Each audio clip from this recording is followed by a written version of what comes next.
Why do teenagers feel that they can't tell their parents most things? 1. Me said mom, I don't want to hug and kiss grandpa. Mom said nonsense. You need to hug and kiss everyone before you leave. Now go. I was 3. Me said I don't want to go to grandma and grandpa's house. Mom said but you like spending time with your grandma. Me said I do, but I don't want to go. Can grandma just come to our house? Mom said no, you need to go. I was 7. Mom said you look like a boy with all those bruises. You're such a tomboy. You should wear more dresses and stop climbing trees. Me said I climb trees to get away. I won't wear dresses because it makes it easier. Mom said you're so ridiculous. I was 13. I stopped bothering to tell my parents anything. My dad remained purposefully ignorant and my mom shut me down every chance she got. So why bother? She didn't care that I was raped by my grandfather. And she didn't care that my brothers, who were also victims of my grandfather, turned to violence toward me to deal with their trauma. Anytime I tried to bring anything up when I was older, I was dismissed with a well, if that really happened, you would have told me back then. Parents said listen to your kids, even when they're just being tiny weirdos. When your kids grow up knowing they can come to you, their lives will be so much easier. You'll survive the teen years, I promise.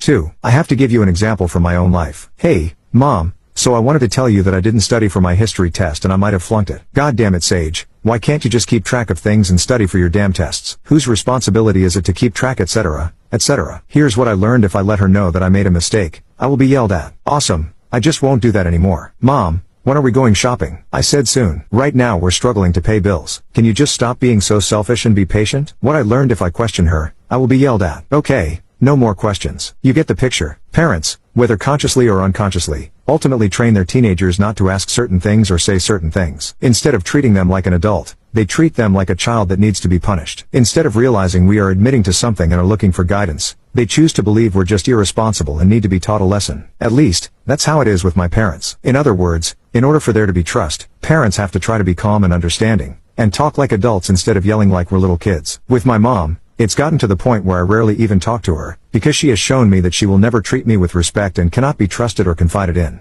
3. I live in the United States. Here's a partial list of things it is totally legal for your parents to do to you if you are under 18. Scream at you for hours on end. Remove you from school and homeschool you, often with minimal or no oversight on what, or whether, you are being taught. Confine you to your home or even a single room for long stretches of time, as long as you are allowed bare minimum access to hygiene. Completely control and restrict your diet, as long as you are meeting bare minimum standards of nutrition. Deny you access to needed medical or mental health services, or force you into medical treatments that are actively harmful, like gay reparative therapy or chelation to treat autism spectrum disorders. Completely control your access to all forms of media or entertainment, including books, television, music, and internet access. Take away any of your physical possessions, and take all your money. Force you to attend and participate in programs you do not wish to attend. Hit you with an open hand or even an instrument like a paddle, with very fuzzy lines about what crosses into abuse territory. Send you off to a tough love style camp where you will be kept in prison-like conditions, and maybe mentally or physically tortured. If your local state or municipality has laws protecting you from some of these things, then force you to move to another area with fewer protections. All this, and if you try to leave,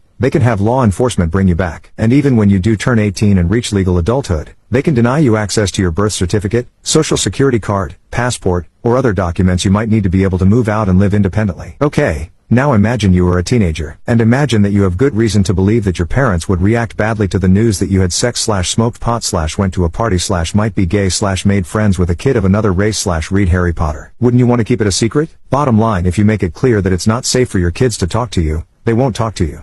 4. Last year, I went to the doctor for a wellness checkup. This was the day after my friend had gone home from a 2-day sleepover. It was summer, and it was the first night I had spent in my new room. I was so excited about my room. I had so much more freedom. I could play music to help me fall asleep. But back to the doctor's appointment. It was a doctor I hadn't really interacted with, since it was a children's wellness facility and had multiple doctors. She was fine, but, putting on the gown, being practically naked in front of a stranger, and being an awkward teenager? Yeah, on top of all that, for some reason, the constant misgendering, I'm non-binary, a fab, was really getting to me. I started crying, in front of my mom and the doctor. My mom told the doctor it was my anxiety and all that. But when she left I told my mom what it was. I'm out to my mom, have been for a while, but she still misgenders me. Anyways, she was very sympathetic and understanding. She even said she would talk to my dad about calling me correctly. But boy, did that ever change. So, I said I needed my phone to rant to my friends and distract myself, sobbing the whole way home. I guess that's what made my mom think this was the best solution. When we were almost home, my mom said she's taking my phone away. My tablet,